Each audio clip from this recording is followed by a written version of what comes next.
Today, April 30th, was one of the biggest days so far in the retrial of Karen Read, and it's because of Jen McCabe. She was on the stand today for approximately 6 hours, and most of it was with Alan Jackson. He was the defense attorney doing a cross-examination. It was one of the most insanely and highly contentious moments I've ever seen. And Judge Bev here, look, I'm not going to say anything like, I'm not a lawyer. I'm not in the courtroom. I just, cover it for my show. But I think that she clearly is biased because she was giving her passes that I've never seen before covering any trial in anything. I mean, the way that they have some sort of relationship, some sort of friendship. Do they play mahjong together is what I think. I don't know what's going on. There's clearly some sort of inner workings here because every single thing that Alan Jackson was asking, she was going against it. She was fighting hard for her. Here's an example of when she actually told the jury that Jen McCabe was actually acting kind. When Miss Reed's private investigator showed up, we just give each other the heads up, hey, somebody's coming, because we're just like normal moms. We're not used to this. And that's helpful in making sure that the stories she tells are consistent with the stories you tell to different law enforcement agencies, correct? No, we are not telling stories. So let her finish. You said no what? I said, no, we're not telling stories. We don't have to compare. And if in fact what we were telling you was just the truth, there'd be no reason for you to inquire about who's contacted her when would there? There'd be no reason. There's no inquiring. It's like when when the ice cream truck was at the street next door and I'm saying, did the ice cream truck come? It's really that simple. So you asked a question, Not about an ice cream truck. an argumentative question, and she responded in kind. Next question. Thank you. Wow. Now, there was a lot of inconsistencies. Number one, the biggest one came this morning when Alan Jackson discovered something or brought up something that I don't think anyone knew, which was about a conversation that happened with the feds. Yes, the FBI came to Jen McCabe's home at some point, and I'm not exactly sure when, but it was early on in the process.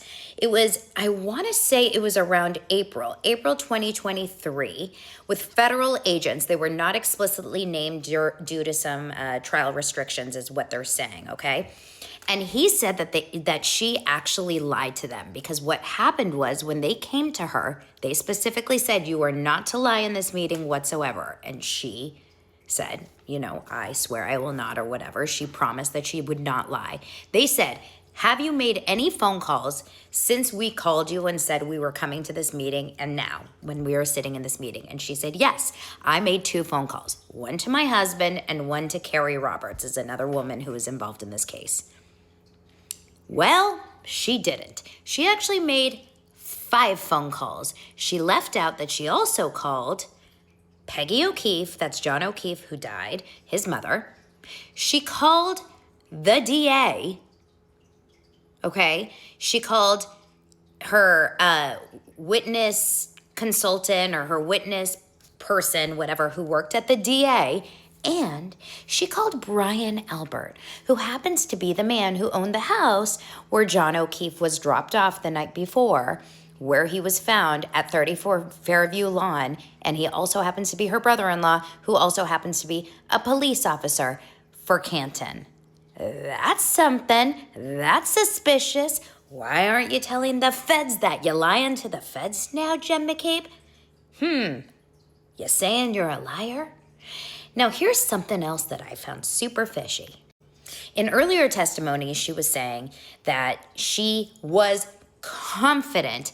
The one thing that she knows for sure, 100%, it was a chaotic morning, things were crazy, but one thing that she knows more than anything, no matter what, clearly she knows that Karen Read said when she got there and saw the body in the snow, she knows that Karen Read said loudly 3 times, I hit him, I hit him, I hit him. yet.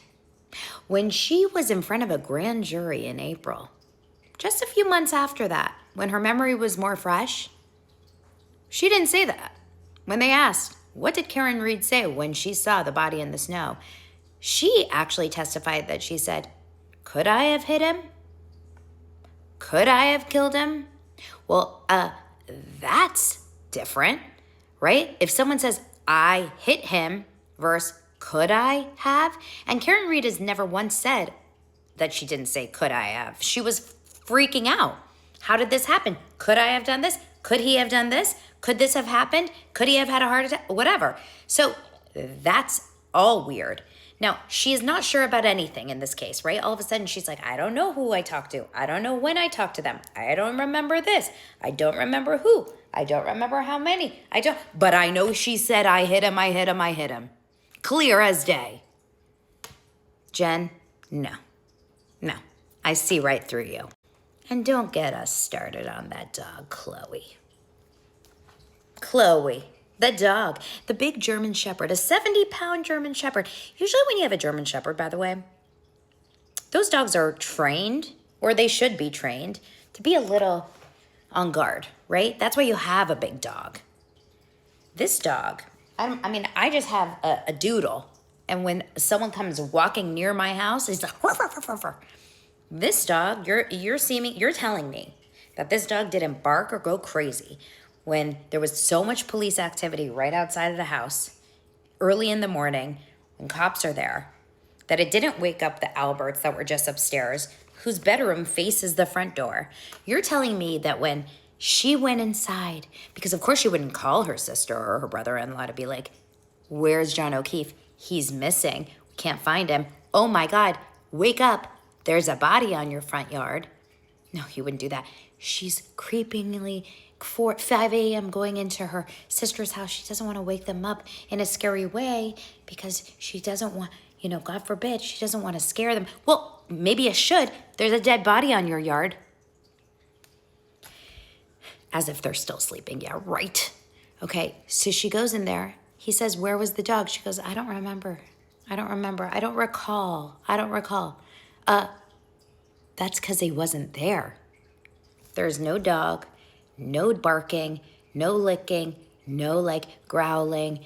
There's no dog. Well, where was that dog? I don't know. My guess, stuck in the basement with all the blood and all the evidence where John O'Keefe was attacked. I don't think anyone slept that night on 34 Fairview Road or back at Jen McCabe's house. I think they were all just busy bees trying to figure out their plans because they just killed a man and left him out to die. There's so much more. This was a crazy 6-hour day, and it's not even over. But tomorrow we don't even have trial. Tomorrow, no trial. And then on Friday, we're back. I'm going to come up with more. But Jen McCabe did not disappoint in the fact that she's a stinking liar. Such a liar.